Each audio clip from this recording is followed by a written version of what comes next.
L'équipe a publié avant-hier que l'OL avait beaucoup travaillé, notamment sur le physique, durant la trêve, avec beaucoup de joueurs qui étaient restés au club, un peu par dépit, à cause justement pour les Brésiliens des matchs de sélection annulés, Mm. et pour certains joueurs africains, tout simplement pas de sélection, notamment pour Kadewere. Il y a juste Et ben, au les final, joueurs algériens qui ont pu partir en sélection dans côté Afrique. Exactement, ouais. Au final, j'ai l'impression que le travail supposément physique n'a servi à rien, puisque ce soir, les mêmes joueurs étaient complètement KO à la 60e. Et puis surtout, tu l'as dit en intro, match nul, je rajouterais même match nul, ou nul comme match nul, parce que là, c'était vraiment peu d'intensité, peu de dynamisme, peu d'envie, beaucoup de petites erreurs un peu à droite à gauche. C'est très, très frustrant ce soir. Beaucoup de petites erreurs qui font énormément de différence à la fin. Et donc toi, Fernandino? Je vais rebondir tout de suite sur ce que vient de dire Taken. Je trouve assez drôle de mettre un quantitatif devant les mots dynamisme et intensité. C'est-à-dire que tu as dit peu, moi je mettrais même pas de quantitatif en fait. Parce que quand on est à ce niveau-là, c'est même pas peu, c'est rien du tout. C'est rien, on n'a rien fait, on mérite rien sur ce match. Le match nul, il est déjà complètement immérité. Alors après, quand en plus, à la 85e, on s'imaginait peut-être faire un giga hold-up et aller gagner ce match, ric-rac, je ne sais trop par quel miracle. C'est parce qu'on a vu des Voilà. scénarios comme ça, donc c'est l'espoir. Le football peut avoir des magnifiques fins, mais bien sûr, ça aurait été un résultat absolument pas mérité pour l'OL. Et ça aurait été surtout une terrible fin pour Lens. Lens Très clairement. qui a été une belle équipe ce soir. Une belle équipe ce soir. Et surtout, le plus important dans ce que je viens de dire, le mot le plus important, c'est le mot équipe. Parce que oui, Lens, c'est une équipe. Est-ce que nous, on était une équipe ce soir? Je ne crois pas. Parce que là, Bien on sûr. est tous énervés, parce qu'on voit, et ça se répète, que les mêmes choses, semaine après semaine après semaine, et rien ne change, comme si on était buté dans une vision qui a marché fin 2020, mais qui ne marche plus depuis début janvier, et on est buté, on se bute, et étonnamment, les seuls matchs aboutis en 2021, à part exception faite du derby, les seuls matchs aboutis en 2021, c'est les matchs où on a changé des choses en Coupe de France, avec des autres joueurs sur le terrain, avec une autre approche tactique en 4-2-3-1 où on a un Slimani, où on a un Cherki qui viennent apporter. Voilà. C'est les 2 seuls matchs où on a vu des choses. Et là, en vrai, on ne demande pas tant que ça. Voir des choses. Voilà.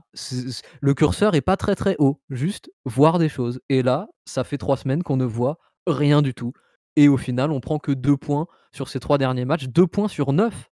2 points sur 9, alors qu'il y a 3 matchs, on lançait la fameuse 10 matchs, 10 finales. Ouais, alors 2 ça, points limite, sur 9.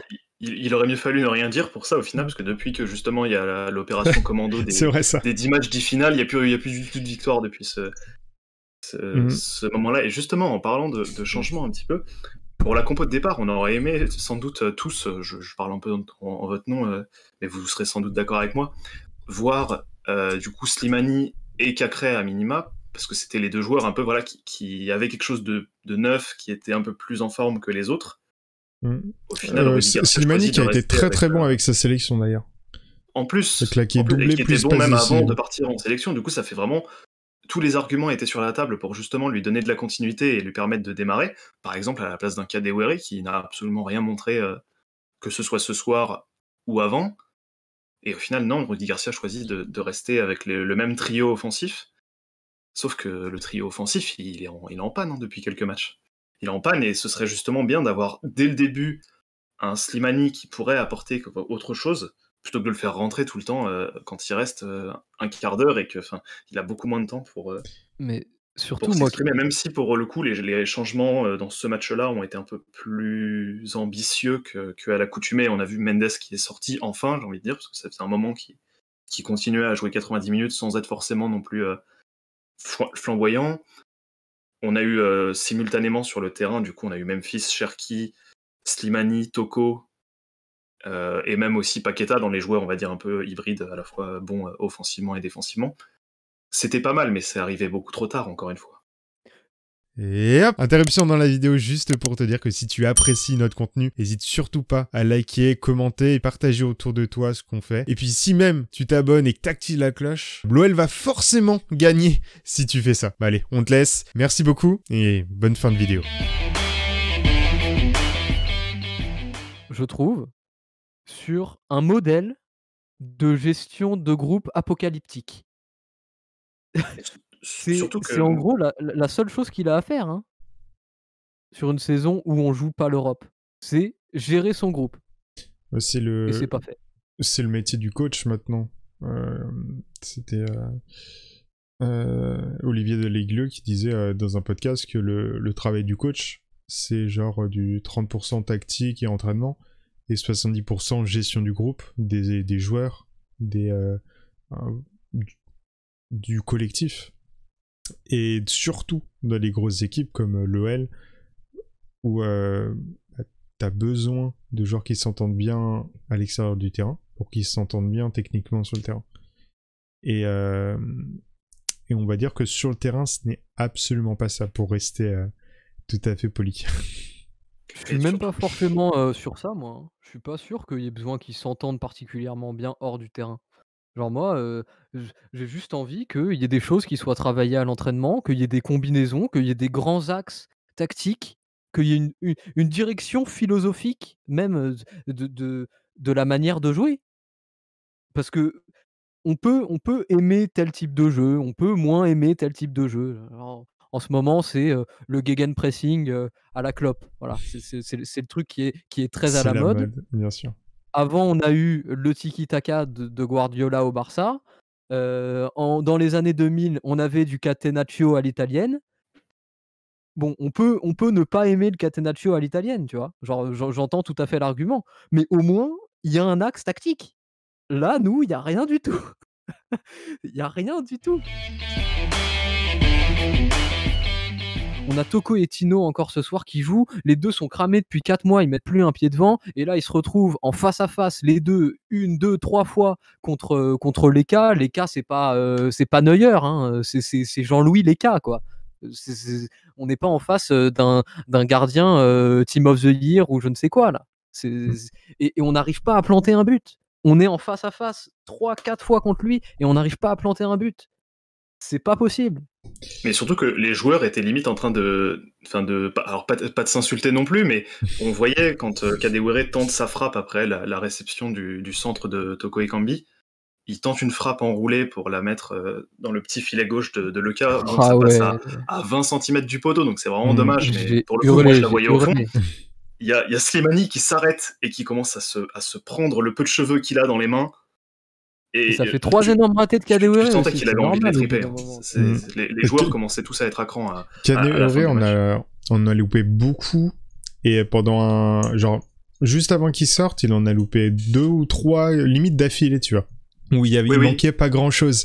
Et cet effet d'accumulation. Ah ouais, c'est très très frustrant en tout cas. Un autre joueur aussi qui s'est plutôt bien démarqué, on va dire, des autres, c'est Paqueta, je trouve. Non pas que sa performance avant son but était forcément éblouissante, mais on va dire que c'est un des rares qui était pas forcément apathique tout au long du match, et on le voit sur l'action qui mène à son but. C'est lui qui est au commencement de l'action, justement, en initiant un peu le jeu vers l'avant. Et au final, ça lui rend service, parce qu'il fait sa passe, il lâche son ballon, donc, du coup, pour Cherki, qui ensuite Cherki frappe. Le ballon est contré, Paqueta le reprend et réussit à tirer derrière pour le but. Je pense que ça illustre bien aussi sa débauche d'énergie et surtout son abnégation sur le match, parce que c'est un de ceux qui n'auront pas renoncé ce soir-là, parce qu'on voit Kadewere, par exemple, qui mentalement, il était en train à chaque fois de rigoler, limite après avoir raté ses occasions. On sentait qu'il était plus forcément dedans. Paqueta, lui, a eu un peu le mérite comme ça de rester vraiment concerné jusqu'au bout. Le but est un peu une digne récompense sur ce point-là, même si effectivement, avant ça, notamment sur la première mi-temps, bon, il y a eu pas mal de déchets et pas forcément de choses très positives, mais on va dire qu'à défaut d'avoir un jeu vraiment flamboyant, il y a eu des joueurs comme ça qui sont restés concernés au moins, donc c'est bon. On en est à se réjouir du moindre mal, mais... Moi, C'est à noter par rapport aux autres. Bien sûr. si on dézoome un petit peu la fenêtre, on se rend compte quand même que là, ce soir contre Lens, on mérite rien. La semaine d'avant, contre le PSG, on mérite rien. Mm. La semaine encore d'avant, contre Reims, on C'est le même mérite match, ce rien. soir, hein. Lens et Reims, c'est ce soir, c'est, je trouve, le même match, hein. On se prend un but un peu plus tôt, ensuite on en remet un peu à force de pousser, sans forcément non plus être éblouissant. Et ça finit sur un 1-1 qui n'arrange absolument personne au final et qui est très décevant. Et là-dessus, on peut pas se réfugier derrière le fait que l'équipe en face jouait en bloc bas. Lens a vraiment joué en bloc médian. Ils savent très très bien jouer. Les contres étaient très propres. Sotaka et Kakuta vraiment ont très bien joué contre la défense lyonnaise en contre. Magnifique. Fofana aussi. Fofana, ouais. Il en a 3-4. C'est très très bon. En flop, pour moi, il y en a un qui n'est pas un joueur, mais qui est obligé d'être mis, selon moi. C'est Garcia et le collectif. Donc, on a, comme on a dit, on l'a déjà bien développé, une absence de collectif. On voit pas d'équipe sur le terrain. Et le principal responsable de ça, pour moi, c'est Garcia. On a été, je trouve, sur Football, vraiment très, très, très indulgent avec Garcia jusqu'ici. Moi, j'en ai marre d'être indulgent avec Garcia jusqu'ici. Au bout d'un moment, il mérite d'être dans les flops. Donc, pour moi, Garcia, cette semaine n'y échappera pas. Ça fait 4 mois qu'on attend que quelque chose change. Ça fait 4 mois qu'il nous resserre la même sauce. Au bout d'un moment, ton ketchup, quand il est ouvert depuis 4 mois, il est plus très bon, hein, on va pas se mentir. Donc voilà, pour moi, il va pas y échapper cette fois. Je peux même pas parvenir à sortir un des membres du trio de 3 pour dire qu'il a été pire que l'autre. Pour moi, c'est juste le trio de devant qui a été proche du néant, quoi. Qui a été d'un niveau mais abyssal. On a un Memphis qui a tout raté, mais vraiment tout ce qu'il a fait, il l'a raté, hein. On a les 2 autres autour qui Dupont et Dupont. n'ont rien fait, en particulier en première mi-temps. J'ai été surpris d'ailleurs de voir Toko Ekambi aller à l'interview de mi-temps parce que j'avais même pas remarqué qu'il était sur le terrain jusque-là. Et pourtant, son analyse était plutôt cohérente, hein. Ah mais l'analyse, ah bah oui, et en même temps il regardait le match, donc effectivement, j'espère que son analyse était cohérente. Il a fait une bonne prise de notes. Voilà, c'est ça.